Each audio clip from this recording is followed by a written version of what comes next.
Ryan, you went from my screen, you fucking asshole. The one thing we said not to do. We're doing a bit of an experiment here where there's like 5 of us that are doing Facebook Live at the same time. Anywho, so that's besides the point. Freedom and discipline. This is a concept that I actually got from my brother Ryan, that I think he got from Mark Devine, who's like a Navy SEAL, like one of the most badass Navy SEALs.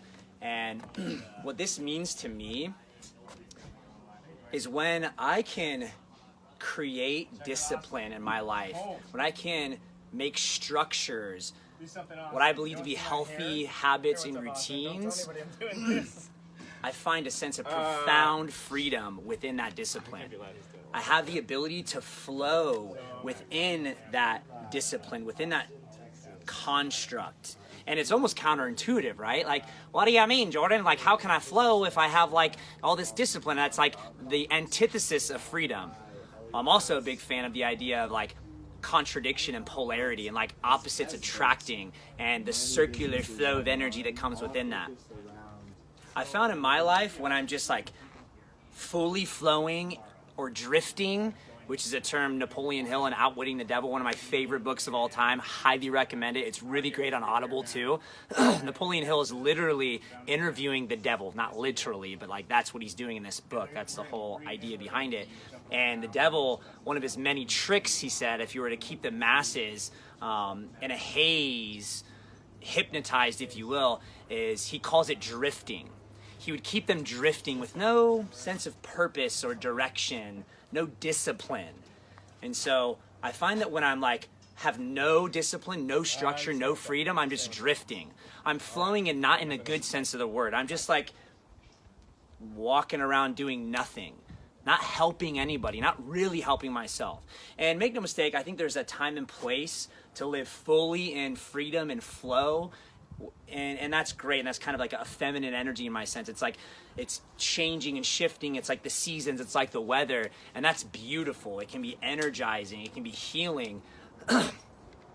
And when I create discipline, when I allow my masculine energy to be fully realized, when I create that structure and I have a direction for it going towards my purpose, then I can flow within that. That's when like real flow, like flow states, hashtag caught in a flow state.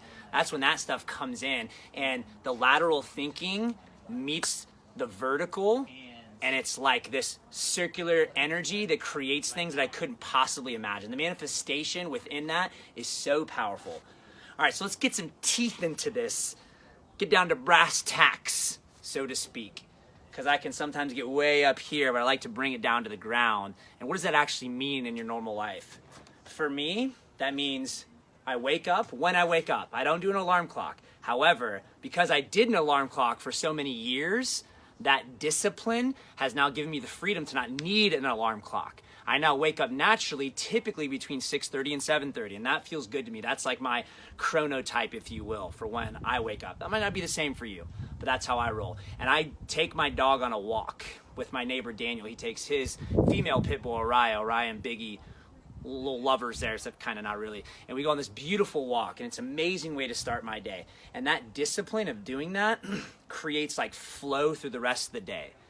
Bulletproof coffee, drinking that every morning as my breakfast. That discipline, and it's not even discipline, it's like a fucking tasty treat, delight, creamy cocktail of sorts. The elixir of the gods, if you will. Will you? You will. Cool. Having that, and I know how I'm going to feel, and I know how that's going to induce flow, that my mind is going to be firing, my body's going to be satiated, I'm not going to be thinking about food, I'm going to be nice and nutriented up, which is not a word or a phrase, but I'm making it one in this moment. So things like that, especially like the morning routines. Man, when I prime my day for success and I have that discipline in those first few hours of the day, whoo, it's your boy's flying. I mean, I'm flying, brothers and sisters. What discipline are you craving in your life that you're maybe resisting that would give you the freedom to flow and to fully realize your gifts? I challenge you to give it a shot. Give it a good old-fashioned try. They say that like 2 weeks is a good amount of time to really give something a shot that you believe to be something that will serve your highest purpose. So with that, ladies and gentlemen, BJ Baker, signing off from Austin, Texas. Oh, and by the way, right now, to give you some context of where I am before I leave you, I am at Elliot Hulse's grounding camp. And today we just did non-jobs revolution, where we dig into how we can use our gifts and our passions for profit. And so this is me seeking that discipline so that I can have freedom to profit from my passion, from my unique temperaments, talents, and convictions. So I can put those into practice instead of freely floating, or instead of being in somebody else's discipline or construct, like a corporate entity, or what somebody else thinks is best for me, but I don't think is best for myself, or playing small, living with floaties on, so somebody else can tell me what to do so I don't have to think for myself. I'm looking for a different discipline, a different structure to induce my unique creative flow. All right, that's all I got. I'm done rambling. Peace. I'm out of here.